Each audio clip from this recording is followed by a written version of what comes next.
ইসলাম শিখিয়েছে শেষ নিঃশ্বাস পর্যন্ত তোমাকে লড়ে যেতে হবে। এই পৃথিবীতে কেউ কাউকে জায়গা করে দেয় না, জায়গা করে নিতে হবে।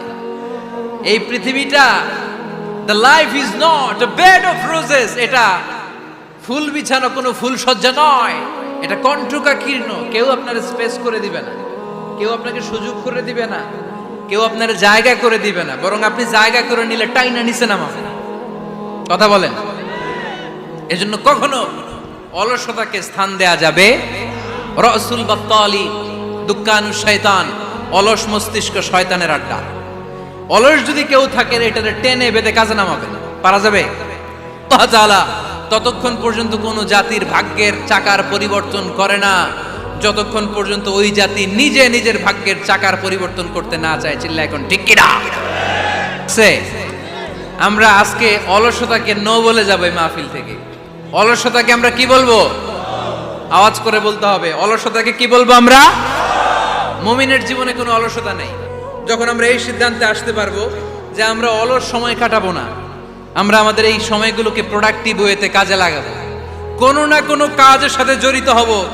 Never under estimate any job, whether it's big or small, বড় হোক বা ছোট হোক, কোনো কাজকে আমরা ছোট করে দেখবো না। যে কোনো কাজ করো না ভাই, যে কোনো কাজ করো তা যেন হয় সবার চেয়ে সবচেয়ে সুন্দর। আমাদের অবসর সময়গুলোকে কাজে লাগানোর দরকার আছে না নাই?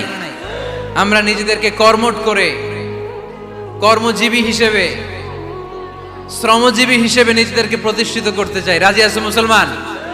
লক্ষ্মীপুরের যুবক ছেলেরা আওয়াজ করে বলো, পারা যাবে? লজ্জা কিসে? লজ্জা কিসে? অনেকে টাঙ্কি মারে, এদিক সেদিক ঘুরে, আর বলে আমার আব্বা চেয়ারম্যান। আরে তোর আব্বা চেয়ারম্যান, তুই কি? আমার আব্বা MP, member of the parliament. আরে তোর বাবা এমপি, এটা তো তার গৌরব, তোর কি আছে সেটা বল। এজন্য নিজের পায়ে দাঁড়াবো। অলসতার সাথে আমাদের কোনো সম্পর্ক। আজকের এই মাহফিল থেকে আমরা অলসতা, অকর্মণ্যতাকে নো বলে দিলাম।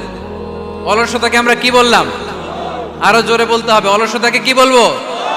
আর সব সময় কর্মঠ থাকবো, এনার্জেটিক থাকবো, নিজের পায়ে দাঁড়াবো, আইডিয়া জেনারেট করব, এন্টারপ্রেনার হওয়ার চেষ্টা করব, নতুন নতুন উদ্যোক্তা হওয়ার মাধ্যমে আমরা আমাদের নিজেদের ভাগ্য পরিবর্তনের চেষ্টা করব। কারণ আল্লাহ বলেছেন, ইন্নাল্লাহা লা ইউগাইয়িরু মা বিকাউমিন হাত্তা ইউগাইয়িরু মা বিআনফুসিহিম। আল্লাহ তাআলা ততক্ষণ পর্যন্ত কোনো জাতির ভাগ্যের চাকার পরিবর্তন করে না যতক্ষণ পর্যন্ত ওই জাতি নিজে নিজের ভাগ্যের চাকার পরিবর্তন করতে না চায়। চিল্লা এখন ঠিক কিনা?